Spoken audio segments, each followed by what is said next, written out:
Hello guys, welcome to the part 2 of the Christmas decor. അപ്പോൾ നമ്മളിത് Christmas tree അത്യാവശ്യം റെഡിയാക്കിയിട്ടുണ്ട്. ക്രിസ്മസ് ട്രീ സിറ്റൗട്ടിൽ വെച്ചു. സിറ്റൗട്ടിലാണ് നമ്മൾ സാധാരണയായിട്ട് വെക്കുന്നത്. അവിടെ വെച്ചിട്ട് പിന്നെ അതിൻ്റെ ബാക്കി ഡെക്കറേഷൻസ് ഒക്കെ ചെയ്യാനാണ് ഇനി അടുത്ത പരിപാടി.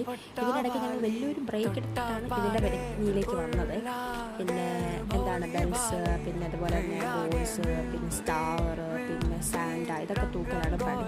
ബേസിക്കലി വലിയ സാധനങ്ങളൊന്നും ഇല്ലായിരുന്നു. 45 ഇയേഴ്സായിട്ട് കണ്ടിന്യൂസ് ഇത് യൂസ് ചെയ്യുന്നത്. കുറേ സാധനങ്ങളൊക്കെ പൊട്ടിപ്പോയി, കുറേ സാധനങ്ങളൊക്കെ കളറും ഇതൊക്കെ പോയിട്ട് അത്യാവശ്യം കുറച്ച് സാധനങ്ങളുണ്ടായിരുന്നു. ഇപ്രാവശ്യം അതൊക്കെ വെച്ച് അഡ്ജസ്റ്റ് ചെയ്താൽ മതി. നമ്മളോട് ഇപ്രാവശ്യം അതൊക്കെ വെച്ച് അഡ്ജസ്റ്റ് ചെയ്തു. പിന്നെ പകലല്ലേ ഇത് ഇല്ലാന്നുള്ള ആൾക്കാർ കാണത്തുള്ളൂ. പിന്നെ രാത്രി ലൈറ്റിട്ട് വെച്ചിരുന്നതുകൊണ്ട് ആ ലൈറ്റിൻ്റെ ഭംഗിയാണ് സെറ്റാക്കാമെന്ന് ഞങ്ങൾ വിചാരിച്ചു. അങ്ങനെ ബൾബിൻ്റെ വീഡിയോ ഒന്നും എടുക്കാൻ പറ്റില്ല, കാരണം അത് പിന്നൊരു ദിവസമായിരുന്നു ബൾബൊക്കെ ഇട്ടത്. അപ്പം ഇന്ന് ഇതൊക്കെ ഡെക്കറേറ്റ് ചെയ്ത വീഡിയോ ഉള്ളൂ.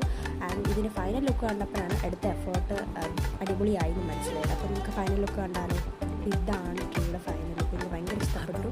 എല്ലാ പ്രാവശ്യവും വന്നോടെ ഇപ്രാവശ്യം വന്നിട്ടുണ്ട്. അപ്പം ഇത്രയൊക്കെ ഉള്ളൂ ഇന്നത്തെ വീഡിയോ.